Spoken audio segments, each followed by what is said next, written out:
آیتوں کو سن کر پتھر دل موم ہو گئے۔ دوستو یہی وہ قرآن ہے جو رہتی دنیا تک کے انسانوں کے لیے سراپا ہدایت و رحمت ہے۔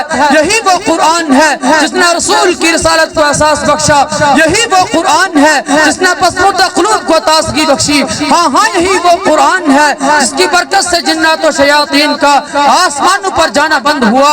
یہی وہ قرآن ہے جس کی برکت سے جنات و شیاطین کا آسمانوں پر جانا بند ہوا۔ یہی وہ قرآن ہے جس کی برکت سے عزت اور رفعت کے شامیانے گڑ گئے۔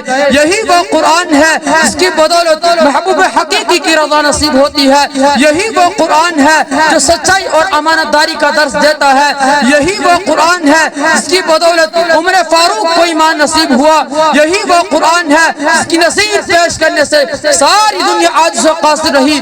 یہی وہ قرآن ہے جس کا مثل پیش کرنے سے عرب کے فصیح و بلیغ زمان دانی کا دعویٰ کرنے والوں نے گھٹنے ٹیک دیے۔ یہی وہ قرآن ہے جس کی حفاظت کا وعدہ خود خالق کائنات نے فرمایا۔ یہی وہ قرآن ہے جس نے ضلالت و گمراہی کی دلدل میں پھنسی ہوئی انسانیت کو رشد و ہدایت کا پیغام سنایا۔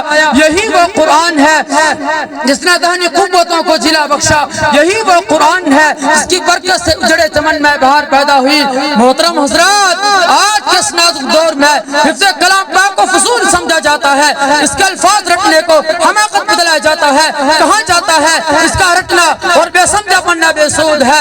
افسوس صد افسوس جس قرآن کریم کے بارے میں ہمارا یہ خیال کہ جس کے بارے میں شہنشاہ بطحا تاجدار مدینہ احمد مجتبی محمد مصطفیٰ صلی اللہ علیہ وسلم نے ارشاد فرمایا، اقرأ وارتقی ورتل کما کنت ترتل فی الدنیا فإن منزلک عند آخر آیت تقرأها۔ قیامت کے دن حافظ قرآن سے کہا جائے گا قرآن پڑھتا جا اور جنت کے درجوں پر چڑھتا جا، اور ٹھہر ٹھہر کر پڑھ، جا سکے تو دنیا میں ٹھہر ٹھہر کر پڑھتا تھا، تیرا مقام اور ٹھکانہ وہی ہوگا جہاں تو آخری آیت پر پہنچے۔ یاد رکھو یہ قرآن دنیا کی سب سے بڑی نعمت ہے۔ یہ زمین و آسمان چاند سورج ستارے اس نعمت کا مقابلہ نہیں کر سکتے۔ یہ قرآن رب کائنات کا مقدس اور عظیم کلام ہے، اور کیوں نہ ہو جبکہ اس کا اتارنے والا امین، جس کے ذریعے اترا گیا وہ بھی امین، اس مقام پر نازل ہوا وہ بھی امین، اس مہینے میں نازل ہوا وہ تمام مہینوں سے افضل، اس رات میں نازل ہوا وہ ہزار مہینوں سے بہتر۔ اللہ کا یہ مقدس اور پاکیزہ کلام تمام کلاموں سے افضل برتر ہے۔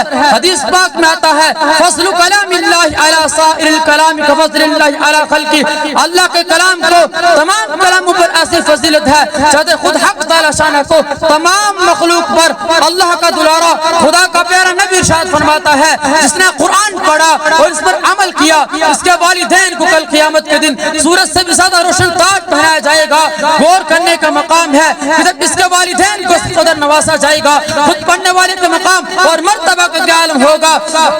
محترم حضرات، قیامت کا میدان ہوگا اور ایسے 10 آدمی جن پر جہنم واجب ہو چکی ہوگی، حافظ قرآن اپنے رب کے باری کا سفارش کرے گا، پروردگار اس کی سفارش کو قبول کرے گا اور ان کو حافظ قرآن پاک کی برکت سے نجات ہوگی۔ او مسلمانوں، قرآن کریم وہ عظیم برکت اور سعادت ہے جو روح خدا بندی معدن حیات سرچشمہ زندگی ہے۔ وہ عرب قوم جو پشت سے چلی آ رہی تھی، دنیا جس کو ذلیل و حقیر جانتی تھی، وہ ان کو ان کی میکنیوں میں کھیلنے والا سمجھتا، وہ اس کو جوہل عرب کا خطاب دیتا، وہ ان کو جاہل مکہ کہتا۔